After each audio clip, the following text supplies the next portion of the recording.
Assalamualaikum dan salam sejahtera. Saya Captain Rais. Jom guys, join program Lemak to Lean. Program viral yang akan guide anda untuk kurus dan buang lemak-lemak korang hanya dari rumah. Tanpa perlu pergi ke gym, tanpa alat senaman, tanpa sebarang produk dan ubat kurus. Dengan kos yang paling murah dan kesan yang super pantas. Dengan menggunakan metod Lemak to Lean yang sangat-sangat efektif. Metod yang kita gunakan sesuai untuk sama ada lelaki ataupun perempuan dan untuk semua peringkat umur dan sama sekali tidak akan mengganggu apa jua rutin dan pekerjaan korang. Lebih 5,000 orang dah pernah join program Lemak to Lean dan korang lihat sendiri hasil dia, kesan seawal 7 hari saja guys. Untuk bulan September kita hanya ada 2 batch sahaja. Korang dah boleh transform badan korang untuk kurus dan dapatkan bentuk badan idaman korang sebelum tahun baru 2022. Masa terhad, slot terhad, jadi jangan terlepas. Tunggu apa lagi guys? Klik link dekat bawah sekarang untuk daftar program Lemak to Lean.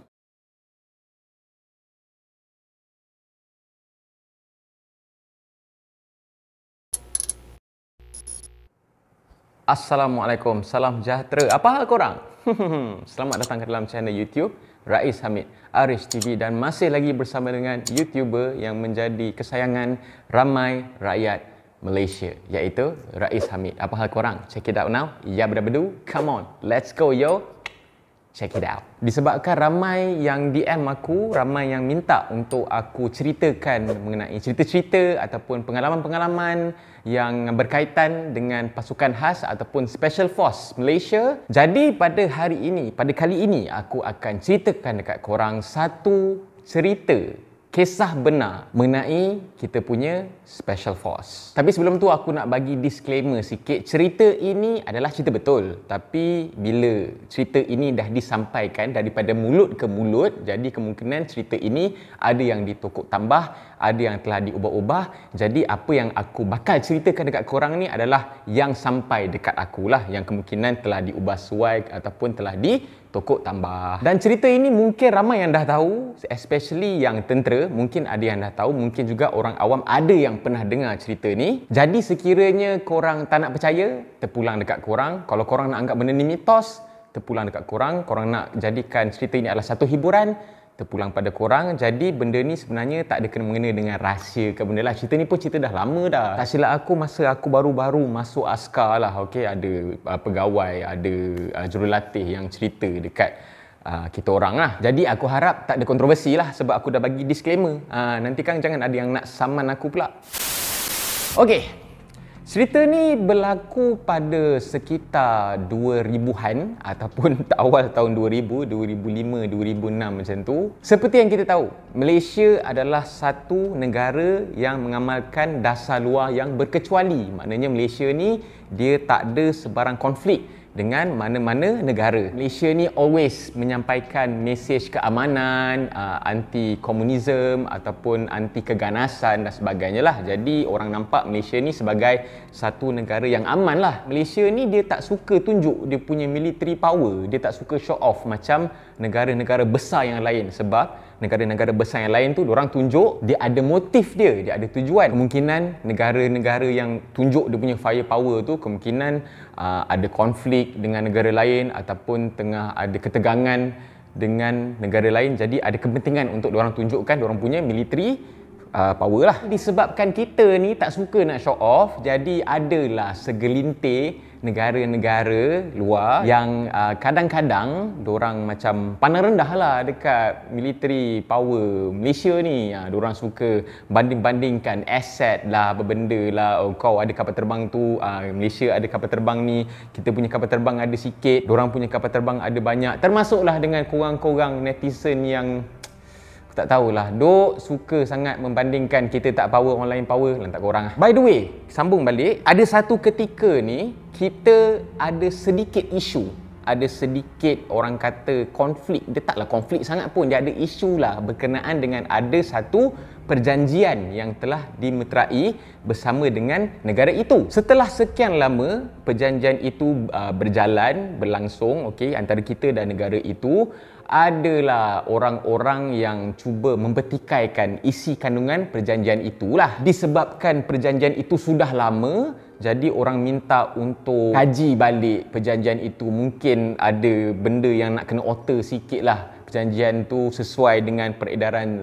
zaman. Tapi kita, Malaysia, kita firm. Dah ada perjanjian, kita stay true dengan perjanjian tu lah. Kita tak nak ubah apa-apa. Kita nak firm, kita nak tegas dengan perjanjian itu. Jadi negara yang terlibat tu, dorang pun macam agak panas lah dengan kita. Oi lama, orang nak kaji balik perjanjian ni, kita tak setujulah, apa benda lah, itulah ni lah. Sampai ada satu tahap tu di mana negara itu telah mula nak mengaitkan, nak melibatkan, orang kata nak petik lah, nak petik pasal military power lah, which is kita punya military power ni, orang kan macam aku cakap tadi lah, orang suka merendah-rendahkan, orang suka downkan, suka kutuk-kutuk, nak comparekan dengan negara dia punya military power yang sangat maju, sangat power pada ketika itulah. Kita relax, kita chill, kita tak nak bising apa-apa, kita tak melatah, kita tak koyak. Dan semakin kita tenang, semakin negara itu semakin koyak. Sampaikan ada statement yang telah dikeluarkan oleh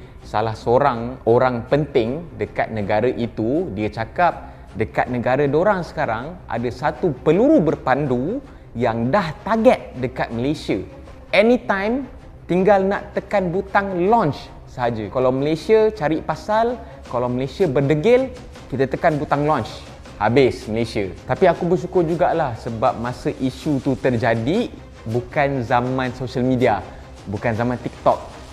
Kalau aku rasa zaman social media tu orang dah kaitkan dah, Malaysia nak perang lah, Malaysia ni nak akhir zaman, nak kiamat dekat Malaysia lah. Aduh, hancur korang ni. Jadi kita punya militeri, lepas dia dengar provokasi ataupun ugutan kecil daripada negara itu, apa yang kita buat?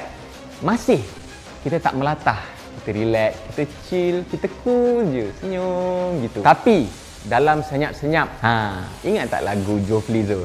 Jangan kejut harimau yang sedang tidur, jangan kejut harimau yang tengah tidur. Memang cari pasal lah cerita dia. Apa yang kita buat? Kita telah melancarkan satu operasi yang tidak diketahui oleh banyak orang, even daripada kalangan tentera sendiri. Ramai yang tak tahu, hanya orang-orang yang penting saja yang tahu apa yang kita buat.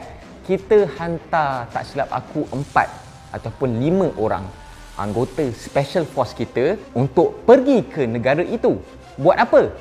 Jeng jeng jeng. Kita telah berjaya menyusup masuk ke negara itu, yang mana negara itu hampir semua negara yang maju bukan senang-senang. Kita nak cross dia punya border, diorang punya kawalan sempadan sangat ketat dan sebagainya lah. Tapi kita senyap-senyap je, kita telah menyusup masuk ke negara itu. Bukan sekadar masuk ke negara itu, kita masuk dekat dorang punya military base. Power gila bai. Dah lah kawalan sempadan negara tu pun dah ketat. Kau bayangkan dia berjaya masuk military base yang mana dia punya kawalan keselamatan dia confirm lah lagi ketat. Tapi special force kita ni, faham tak? Kita berjaya menyusup masuk, dan bukan sekadar negara, bukan sekadar military base, kita berjaya masuk ke store senjata dorang ataupun armament lah, tempat simpanan dorang punya weaponry, dorang punya peluru berpandu, pekejadah apa semua ni. Kita telah berjaya menyusup masuk dekat dorang punya armament. Dan apa yang kita buat? Ini yang paling, orang kata paling ni. Ni yang paling, bila aku dengar, aku rasa macam kita punya special force memang power gila, babe. So apa yang kita buat? Okay, dekat dalam armament tu dia adalah dorang punya kelengkapan weaponry lah, ada weapon system lah apa semua, ada dorang punya ni, ada dorang punya tu dan sebagainya. Dan termasuklah juga ada dorang punya missile, dorang punya peluru berpandu, tempat simpanan peluru berpandu itu dekat salah satu peluru berpandu punya kepala ataupun missile head. Kita telah buat satu benda yang paling tak terjangkau akal lah, paling tak terfikir lah, yang kita boleh psycho dorang balik dengan buat benda ni. Apa yang kita buat? Dekat missile head dorang, kita tampal stiker. Stiker apa? Stiker Malaysia. Lepas kita tampal, kita balik. Kita tak buat sabotage ke, nak hancurkan dorang punya ni ke. Sebab apa? Sebab tak ada kepentingan. Kita bukannya nak pergi perang, kita cuma nak bagi mesej yang kau jangan pandang rendah dekat kita punya military power. Kau jangan pandang rendah dekat ketenteraan kita. Kita boleh buat apa yang tidak terjangkau di akal. Jadi, kita tampal bendera Malaysia punya stiker dekat misal head tu dan kita balik. Lepas tu, apa yang jadi? Senyap terus. Segala provokasi, segala psycho-psycho, segala statement-statement apa semua yang selalu kita dapat daripada pihak negara itu senyap terus, tak ada apa-apa dah. Dan saban tahun berlalu, bila aku masih ada dekat dalam servis lah, di mana kita ada je buat latihan bersama dengan tentera negara itu. Macam aku cakap lah, kita tak ada konflik, kita tak gaduh pun dengan negara itu. Kita masih carry on dengan dia punya latihan bersama, dan adalah anggota-anggota tentera daripada negara itu, dia pun cerita benda yang sama. You guys punya special force inilah, I heard the story. Bila aku dengar macam tu terus macam lewat kita pergi special force kan. Kita tak payah nak menunjuk, kita tak payah nak tunjuk power, buat filem lah, itulah, inilah, tak perlu. Siapa yang bekerja dalam ATM, dia tahu kita punya kemantapan military power kita, especially kita punya special force. Kebiasaannya kalau ada ops, kalau ada latihan-latihan ke, biasanya kita tak hebahkan dekat orang, termasuk di kalangan rakyat Malaysia sendiri, sebab tak ada kepentingan lah, serius lah. ATM bukan jenis yang nak menunjuk-nunjuk, nak bising-bising, oh kita hebat, kita ni. Tak ada. Kita tahu janji, kita buat kerja, kita berusaha bersungguh-sungguh, kita buat apa yang telah dipertanggungjawabkan untuk menjaga keamanan dan kedaulatan Malaysia. Dan satu lagi cerita yang itulah yang macam dah disebar dengan secara meluas dekat social media, yang pasal duit 50 sen dengan yang sulu apa semua itulah. Itu pun salah satu kehebatan lah, tapi itu dah biasa korang dengar. Yang ni mungkin korang tak pernah dengar lah. Aku ulang balik, kemungkinan cerita ini telah ditokok tambah, mungkin cerita ini telah diubah-ubah, sebab cerita ni ataupun operasi ni tak ramai yang tahu, tapi telah disampaikan dari mulut ke mulut. Jadi kemungkinan cerita tu ada ditokok tambah dan telah diubah suai dan sebagainya. Okey?